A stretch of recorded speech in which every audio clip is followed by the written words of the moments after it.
Bom sábado a todos, é uma alegria para nós estarmos juntos mais uma vez, louvando e adorando o nosso Deus. Eu quero cumprimentar aos nossos irmãos e amigos que estão nos acompanhando pelo YouTube, pelo Facebook. Se você está nos acompanhando pelo YouTube, aproveite e se inscreva aí no nosso canal, aproveite e ative o sininho para que quando começarmos a próxima transmissão você seja avisado e não perca nenhum momento. Se você está nos acompanhando pelo Facebook, aproveite para nos seguir, nos adicione como amigos, curta essa mensagem, compartilhe com os seus amigos para que possamos espalhar ao máximo a mensagem da salvação, a mensagem do amor de Cristo Jesus. Você já teve a oportunidade de conhecer algumas das nossas igrejas, já teve a oportunidade de conhecer a Igreja do Cristal, já teve a oportunidade de conhecer a Igreja da Coxilha Negra. No sábado passado você conheceu a Igreja de São Lourenço e hoje você está conhecendo aqui a Igreja da Santa Teresa. Seja bem-vindo conosco aqui e que Deus possa nos abençoar. Eu quero neste momento convidar você a abrir a palavra de Deus no livro de Provérbios. Provérbios capítulo 1. Abra sua Bíblia em Provérbios capítulo 1.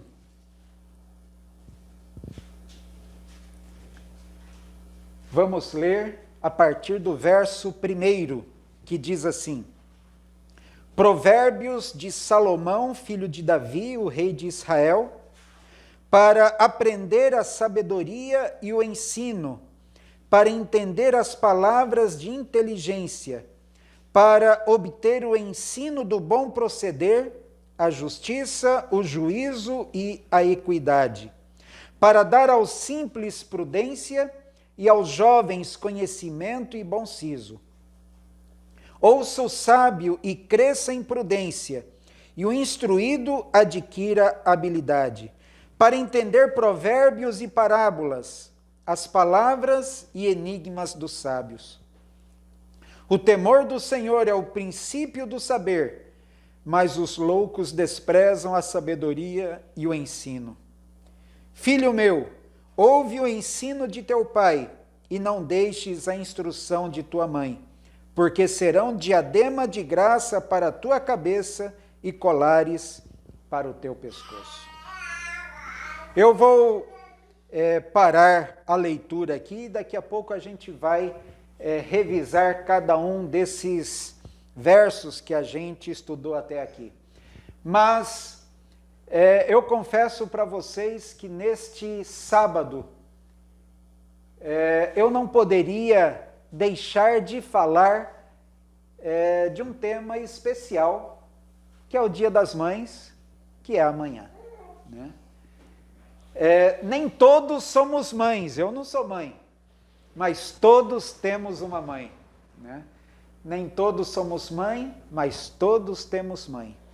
E quando eu digo mãe, eu não estou me referindo apenas àquela que nos deu a luz, porque temos mães de sangue, mas temos também mães do coração. E quando, no Dia das Mães, nós agradecemos as mães que tivemos, homenageamos as mães que tivemos, devemos nos lembrar, como eu disse, não apenas das nossas mães, sejam elas do sangue ou do coração, mas outras mulheres preciosas que marcaram as nossas vidas. Podem ser as nossas professoras que tivemos, podem ser as nossas tias, podem ser irmãs mais velhas que ajudaram a criar e cuidar dos irmãos mais novos, enfim, que todas estas mulheres preciosas e importantes sejam honradas neste dia e neste momento. Muito bem, eu quero neste momento, já que estamos falando de mãe, lembrar um pouco das nossas mães. Porque tem alguns conceitos, tem algumas frases que são a cara das nossas mães. Por exemplo, sempre que a gente fosse sair, as nossas mães geralmente tinham uma frase que era uma pergunta: tá levando o casaco? Podia estar calor, podia estar frio, mas se a gente fosse sair, a mãe perguntava: tá levando o casaco? E às vezes a gente reclamava, mas a mãe, ela sempre tinha uma explicação. Vai que faz frio, né? Se faz frio, está preparado. E se a gente não pegasse o casaco, a mãe ficava ali buzinando. Então era melhor levar o casaco. Outra coisa, em casa à noite, sentado ou deitado no chão, perto da televisão, a mãe reclamava e dizia que se ficasse perto da televisão ia acontecer o quê? Ia estragar o olho, né? Coisas de mãe. Outra coisa, na mesa, na hora da refeição, se a gente se atrevesse a deixar alguma coisa no prato, o que as mães diziam? Inclusive a minha mãe está assistindo agora, eu tenho que cuidar com o que eu vou falar, porque ela está assistindo também. Então, se a gente deixasse alguma coisa no prato, o que elas diziam? Tem que comer. Ah, mas eu não gosto. Tem que comer, porque lá no Japão, lá na África, lá não sei aonde, tem crianças passando fome que gostariam de comer isso que você não está querendo comer. E eu vou aproveitar e dizer aqui que lá em casa, na minha infância, tinha uma regra. Na escola a gente aprende a regra de 3. E lá em casa tinha a regra dos 3. Não tinha esse negócio de dizer, ah, eu não gosto. Não interessa se gosta ou não. É o que tem para comer, vai comer. Por aqui não tem o tal do jiló. Mas na minha infância tinha o jiló. Vocês conhecem o jiló aqui ou não? Não é jiló não mesmo que abóbora? Não, irmã, abóbora é gostoso. O jiló é ruim. Jiló é uma frutinha desse tamanho assim. Parece com um tomatinho verde, digamos assim. Mas pense numa coisa ruim. Aquilo é amargo, que amarga até o cabelo da gente. Mas tem quem gosta. E eu respeito quem goste. A minha esposa gosta. Eu não gosto. Mas como? E por que eu como? Porque eu aprendi a comer, porque lá em casa tinha a regra dos 3. Se gosta, pode comer. Se não gosta, tem que comer pelo menos 3 pedaços. Ou come 3 pedaços, ou não come nada. Você escolhe. E quando tinha o tal do jiló, eu e a minha irmã, quando a gente chegava na mesa, tinha uma briga. A briga para ver quem ia pegar os 3 pedaços menores. Porque ou comia os 3 pedaços, ou não comia nada. E os meus pais, com essa psicologia, eles estavam nos ensinando a comer de tudo. A gente não cresceu com essa história, eu não gosto de cebola, eu não gosto de cheiro verde. Tem uns meninos enjoados, né? Que não gosta disso, não gosta daquilo. Esses dias atrás, a gente levou umas crianças para comer lá em casa e a minha esposa caiu na besteira de servir o prato deles. Eu já tinha dito que não ia dar certo. Mas na hora que ela colocou um pouquinho com aquela história, não, come primeiro antes de dizer que não gosta, porque a gente só pode dizer que não gosta depois que experimenta. Aquela criança que estava lá já começou a virar a cara para querer chorar. Eu falei, quer saber, daqui o teu prato. Eu não tinha servido nada ainda, passei meu prato para a criança e falei, deixa pegar o que quer. Na nossa infância, não tinha esse negócio. É o que tem para comer, vamos comer. Outra coisa, geralmente, se a gente perguntasse para a mãe, mãe, eu posso ir na casa do fulano, eu posso ir em tal lugar, geralmente as mães diziam o quê? Pergunta para o teu pai. E se a gente fosse perguntar para o pai ia dizer o quê? Pergunta para a mãe, que no final das contas é quem mandava mesmo, né? Mas, enfim, as mães, elas têm as suas frases registradas, as suas frases mágicas. As mães nos ensinam lógica. Por exemplo, se você cair desse balanço e quebrar o pescoço, eu não vou te levar no mercado. É a lógica, quebrou o pescoço, não vai no mercado, né? As mães nos ensinavam sobre saúde. Se você não parar de fazer careta, vai entortar a sua cara e vai ficar de careta para sempre. Isso daí eu ouvi algumas vezes. As nossas mães, elas nos ensinaram sobre previsão do futuro. As nossas mães, elas não eram profetisas, mas elas entendiam do futuro. Quantas vezes elas disseram, se você não parar com isso, se você não parar de fazer tal coisa, até o fim do dia você vai apanhar. Previsão do futuro. Outras, tantas vezes, né, nos ensinaram a lidar com situações estressantes, situação que você tem que tomar uma decisão naquele instante, e decisão que depende da tua segurança. Por exemplo, o que você está pensando? Me responda quando eu falar com você. E quando a gente respondia, e não me responda.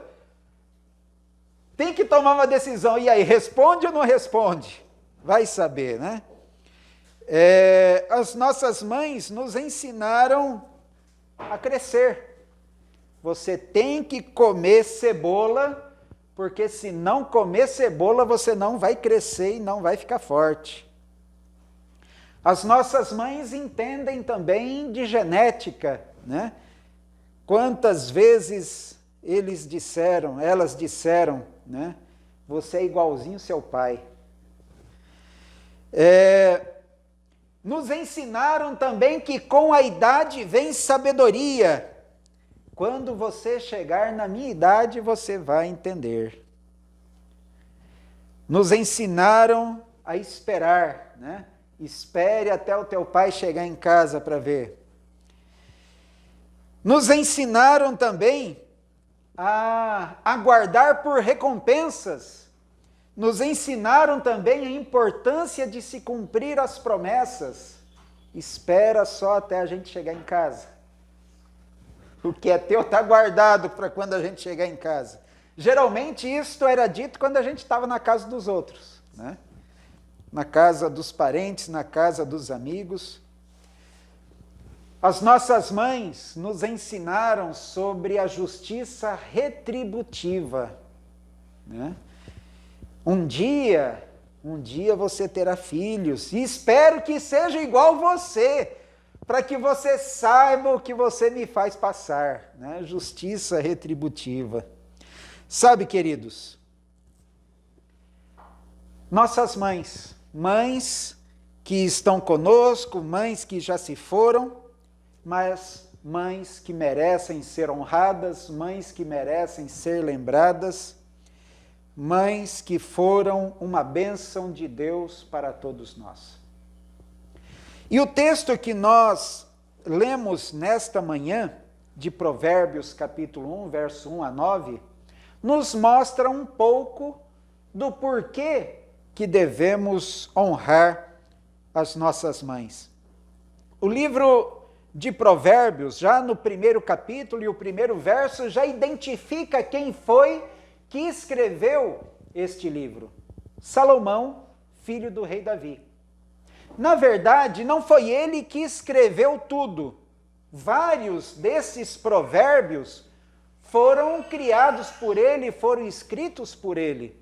Mas muitos outros desses provérbios já existiam e Salomão os coletou e os reuniu para formar este livro. Mas o fato é que começa dizendo que foi escrito por Salomão, mas no verso 2 e 3 explica por que estes provérbios foram reunidos.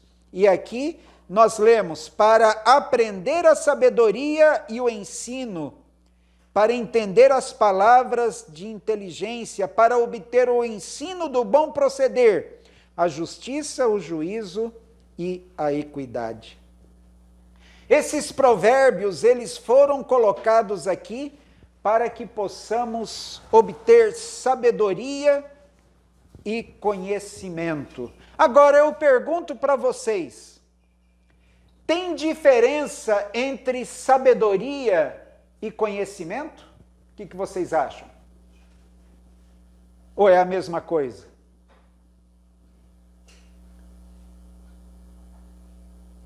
A irmã Edith está me olhando assim, assim, assim, balançando a cabeça de um lado para outro para ver se... Eu não tenho, mas parece que alguma conexão tem entre um e outro. Tem conexão, mas não são a mesma coisa. A mesma coisa. Eu dou exemplo com o fósforo. O conhecimento nos ensina que se a gente riscar o fósforo, ele vai acender. Isso é conhecimento. Mas a sabedoria nos ensina o quê? Que a gente não pode brincar com fósforo. Porque se a gente brincar com fogo, pode queimar a casa toda. Então, existe diferença entre conhecimento e sabedoria. É importante a gente ter o conhecimento para que possa adquirir a sabedoria. Mas, e a disciplina o que é? A disciplina é colocar a sabedoria em prática. Na sabedoria, a gente usa os conhecimentos que a gente adquiriu, a gente aplica o conhecimento que a gente adquiriu. Mas na disciplina, nós vamos aplicar toda esta sabedoria para a nossa vida. Nós vamos levar, então, esta sabedoria para a vida. E o objetivo central do livro de Provérbios, então, é ajudar o leitor a compreender o valor da sabedoria básica para a vida. Conhecer as regras do bom viver, conhecer as regras necessárias para que possamos ter uma vida feliz, uma vida proveitosa.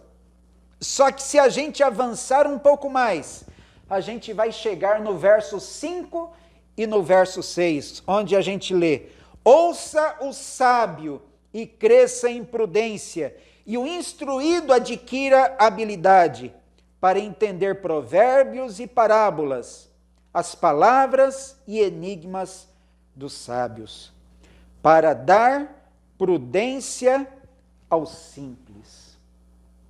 Mas aqui fala também que o instruído tenha a oportunidade de adquirir também habilidade. Isso nos mostra que nós precisamos de informações e explicações claras e simples, para que todos possam entender. Não apenas o instruído, não apenas o estudado, mas aqui está dizendo para que todos, as palavras de sabedoria, as palavras de instrução que encontramos na palavra de Deus, elas devem ser suficientes para o instruído, mas também para aquele que é simples. Eu tive um professor uma vez, na faculdade de teologia. Não vou dizer o nome dele, porque vai que ele está acompanhando aqui, né? E vai ficar um pouco chato. Mas eu me lembro quando nós estávamos na faculdade de teologia, e a gente estava fazendo uma coisa errada. Na hora da escola sabatina, eu e um grupo de colegas mais próximos estávamos do lado de fora da igreja. E esse professor passou por nós e nos chamou a atenção. Cadê? Vocês não vão para dentro da igreja? E a gente, para desconversar, chamou o professor, e ele chegou perto da gente e falamos: professor, a gente está aqui porque aqui está sendo a nossa classe da escola sabatina. Conversa. Aqui está sendo a nossa classe da escola sabatina. Aproveita e passa a lição para a gente aqui. Sabe o que aquele professor respondeu? Falou: eu não estudo a lição. Não estuda a lição, professor? Não.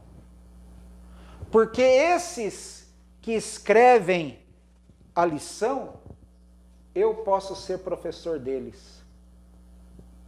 Eles não têm nada para ensinar para mim na lição.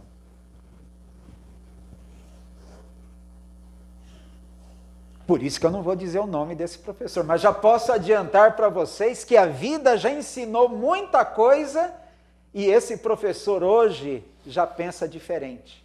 Mas já pararam para pensar? Eu não estudo a lição porque a lição não tem nada para me ensinar, não tem nada que eu não saiba. Isso é arrogância. E a palavra de Deus diz que aqui nós encontramos ensino para o simples, para aquele que nunca estudou.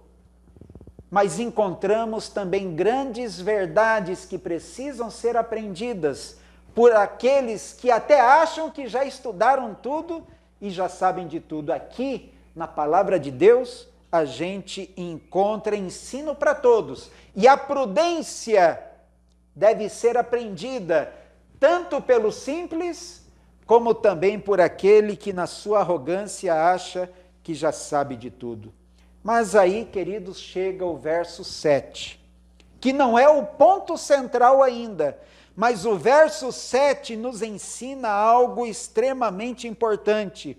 O verso 7 nos diz: o temor do Senhor é o princípio do saber, mas os loucos desprezam a sabedoria e o ensino. O temor do Senhor. O que é temer a Deus? Será que temer a Deus é a mesma coisa que a gente temer a mãe depois de uma arte que a gente fez? Eu não sei vocês, mas lá em casa a regra era certa. Aprontou, tem consequência. E essa regra foi ensinada para os nossos filhos também. Eu me lembro que a minha mãe preparou um presentinho especial para a minha filha e um presentinho especial para o meu filho. Ela preparou com aquele jeito de vó, né? Preparou uma varinha com um lacinho rosa e uma varinha com lacinho azul e colocou as duas varinhas penduradas atrás da porta. Uma coisa assim bem mimosa, como eu disse, com cara de vó, mas estava ali a varinha. Para mim, na minha infância, não era varinha. Mas eu me lembro que foi num Dia das Mães, como agora, em 1976, quando nós morávamos lá numa cidade do Paraná chamada Francisco Beltrão. Nós tínhamos recém-chegado do Pernambuco, chegamos no ano anterior do Pernambuco, e no ano que nós chegamos, 1975, teve um frio terrível lá no Paraná.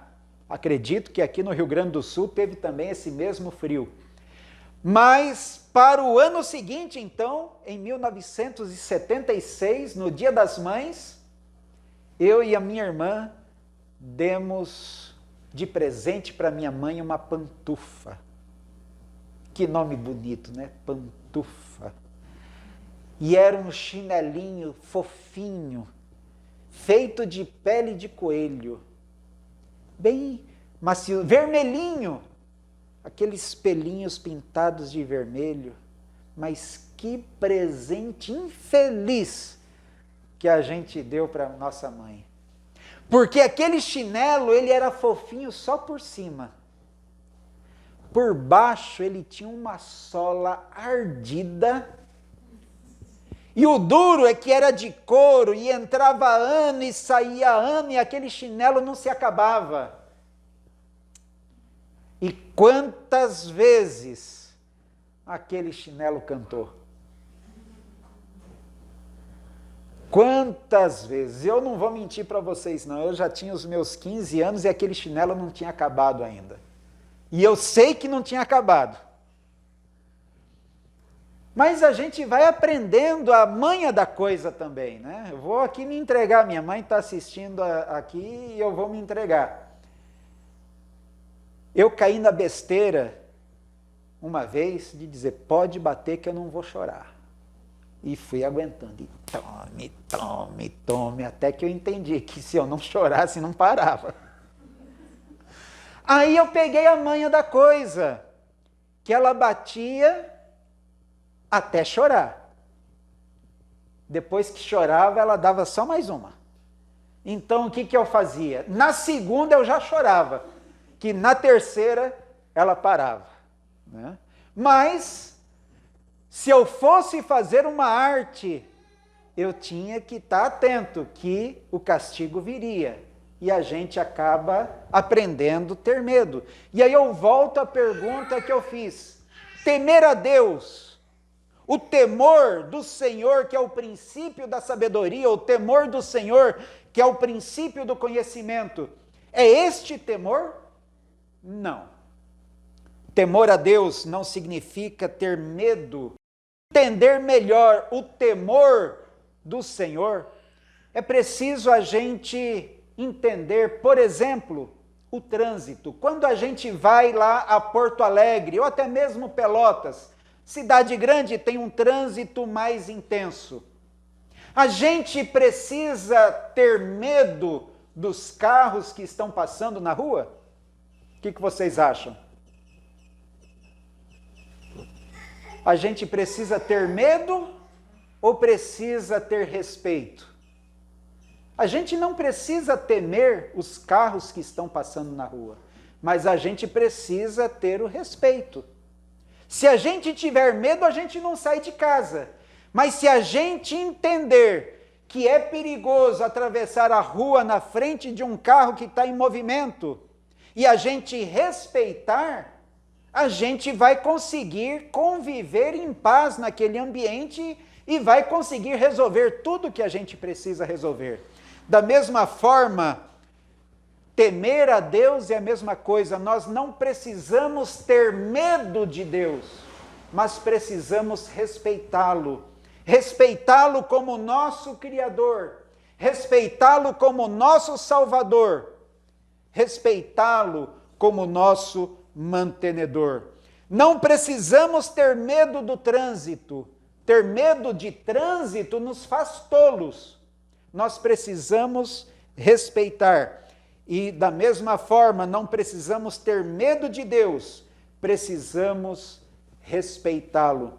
Da mesma forma que na rua o carro está lá e eu estou aqui, e eu preciso entender essa diferença que o carro tem o espaço dele e eu tenho o meu espaço, eu preciso também entender que existe diferença entre Deus e eu.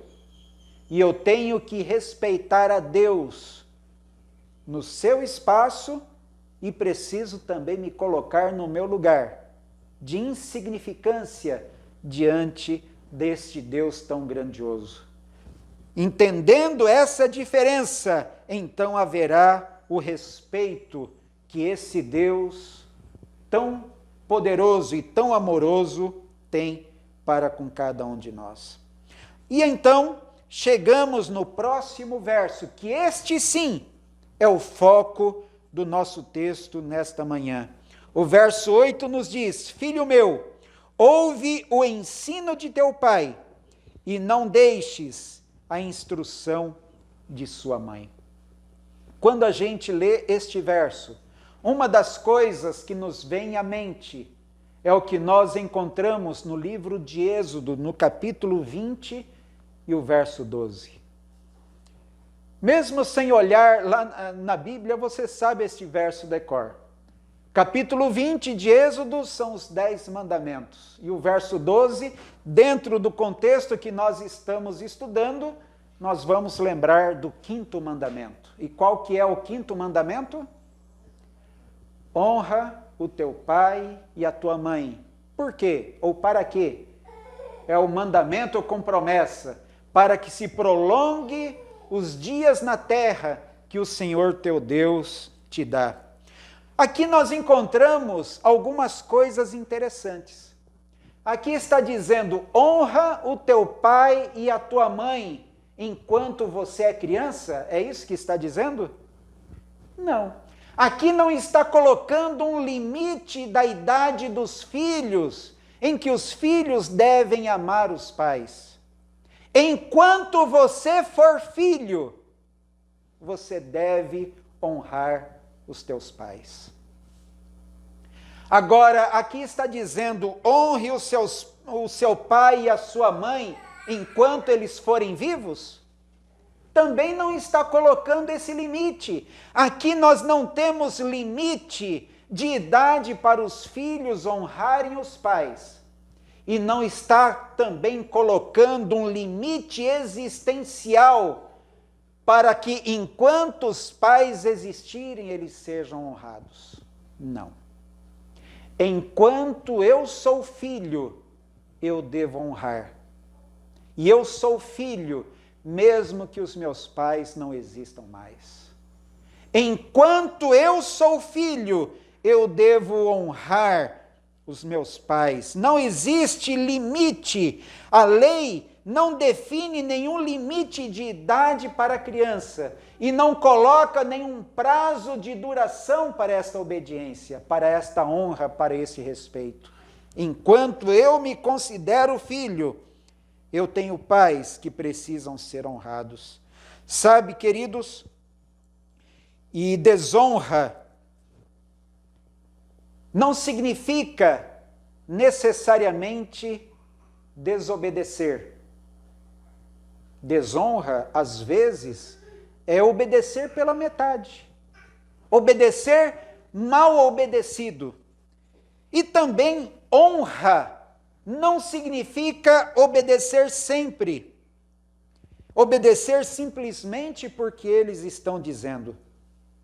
Honra ou desonra tem a ver com respeito, tem a ver com respeito contínuo pela vida e sabedoria que Deus nos proporciona através deles. Talvez os nossos pais não tenham estudado o mesmo que nós estudamos. Talvez os nossos pais não tenham tido as mesmas oportunidades de aprender que nós temos. Os nossos pais não tiveram acesso à internet como nós temos. Não tiveram acesso à televisão e livros com a facilidade que nós temos. Mas assim mesmo, através deles, Deus nos transmitiu informações de sabedoria. Deus os usou como instrumento, como ferramentas para nos educar e para nos ensinar. Os nossos pais serão sempre os nossos pais enquanto estivermos aqui na terra. Isso significa que nenhuma desonra será aceita por Deus. E a sabedoria que Deus passou através deles para nós, são sabedoria que nós devemos guardar e seguir por toda a nossa vida. Até porque o verso 9 nos diz que essa instrução, que este ensino que os nossos pais, que as nossas mães deixaram para nós, são diadema de graça para a cabeça e colares para o pescoço. O que o sábio Salomão estava dizendo é que estas orientações, estes ensinos são o tesouro que os nossos pais, a herança que os nossos pais estão deixando para nós. E sabe, queridos, quando os nossos pais, quando a nossa mãe estava nos dando aqueles ensinos que a gente sorriu um pouco no começo, na verdade Deus estava usando a nossa mãe para nos ensinar grandes verdades. Quando a nossa mãe estava nos lembrando para levarmos o casaco quando a gente estava saindo, na verdade ali nós estávamos aprendendo uma lição mais profunda de que este mundo é incerto, a gente não conhece o dia do amanhã e precisamos estar constantemente preparados. Quando estávamos sendo lembrados de que não devíamos sentar muito perto da televisão porque poderia nos trazer problemas para os olhos, na verdade, nós estávamos também aprendendo a ter cuidado daquilo que a gente olha, porque nem tudo que a gente olha nos convém.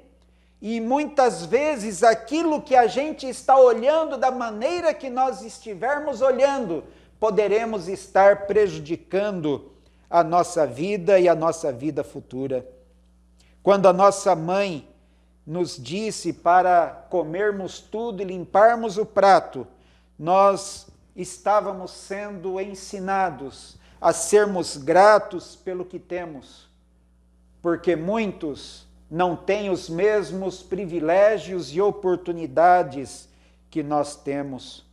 E finalmente, queridos, quando as nossas mães disseram para nós, pergunte para o seu pai, peça para o seu pai, estava talvez nos ensinando a lição mais importante de tudo. Na dúvida, nas decisões que precisamos tomar, nós temos que perguntar para quem? Para o Pai Celestial. Sabe, queridos, os provérbios da Bíblia nos trazem grandes ensinos, mas os ensinos também que os nossos pais deixaram para nós são importantes. Nossos pais são falhos, imperfeitos como nós. Nós hoje, como pais, também somos falhos e imperfeitos, mas os pais que tivemos, com as suas imperfeições, foram os pais que Deus escolheu para nos ensinar, para nos guiar. Agora, nós é que somos escolhidos também como pais, para ensinarmos e guiarmos os nossos filhos. E se, enquanto somos vivos, não importa a nossa idade, nós sempre teremos pai e mãe, da mesma forma, enquanto formos vivos, os nossos filhos serão filhos, não importa a idade que eles tenham. Ainda hoje, com os meus quase 52 anos, a minha mãe se preocupa comigo. Ainda esta semana, ela mandou uma mensagem. Tem um pastor, parente do pastor Israel aqui, que é pastor da igreja de Canguçu. Ele perdeu um familiar que é pastor, morreu o pastor e a esposa deixaram uma filhinha de 6 anos de idade. E a minha mãe ficou bastante preocupada e impressionada com essa notícia, e ela mandou uma mensagem: filho, cuidado quando você for visitar alguém, cuidado quando você for na casa de alguém, use máscara, use álcool em gel. É mãe. Eu tenho 52 anos quase, eu sei que eu tenho que me cuidar, mas ela continua sendo mãe. E ela continua preocupada comigo como filho. Os nossos filhos já estão grandes também. Uma mora em Rondônia, o outro estuda em São Paulo. Já são maiores de idade, mas continuam sendo filhos. E eu brinco com eles que enquanto eles comerem do meu feijão, eles têm que seguir a lei do meu cinturão também, né?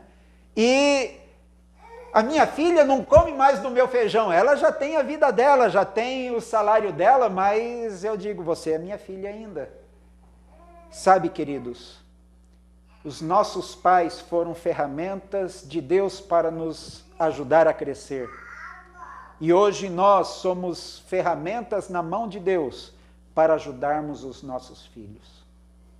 Que Deus nos abençoe e nos ajude a sermos, acima de tudo, bons filhos, honrando os nossos pais, honrando o nosso Pai maior, o nosso Deus, e que Deus nos ajude também a ajudarmos aqueles que estão ao nosso redor, sejam eles nossos filhos, nossos sobrinhos, as crianças que estiverem aqui na igreja, que Deus nos ajude a sermos bons exemplos, a ensinarmos o melhor para aqueles que estiverem ao nosso redor. Que o amor de Deus esteja sempre presente na nossa família, o amor de Deus esteja sempre presente no nosso lar. Que Deus nos abençoe a todos e às mães, um feliz Dia das Mães. E para a senhora, Dona Leonice, um beijo e feliz Dia das Mães para a senhora também. Vamos fazer uma oração? Vamos ficar em pé e vamos falar com Deus?